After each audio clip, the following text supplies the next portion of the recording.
হুজুরে ওয়াজ করছে পাগড়ি পইরা 2 রাকাত নামাজ পড়লে 70 দুগুণে 140 রাকাত নামাজের সওয়াব পাওয়া যাইব। তো এই ফজিলতার কথা শুননা এক মুরব্বির তো মনটা চাইলো আপনার গিয়ে পাগড়ি পিন্দা নামাজ পড়ব, কারণ প্রতি রাকাতে 70 গুণ করে সওয়াব বৃদ্ধি পাইতেছে, কম কথা।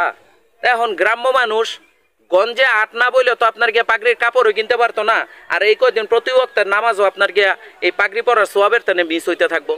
এই চিন্তা করতে করতে তো ওই বুড়া পেরেশান, মাথা খারাপ হয়ে গেছে। অনেক চিন্তা করতে করতে একটা সমাধান পাইছে। এটা কি? লুঙ্গি খুললা পাগড়ি বানাইছে।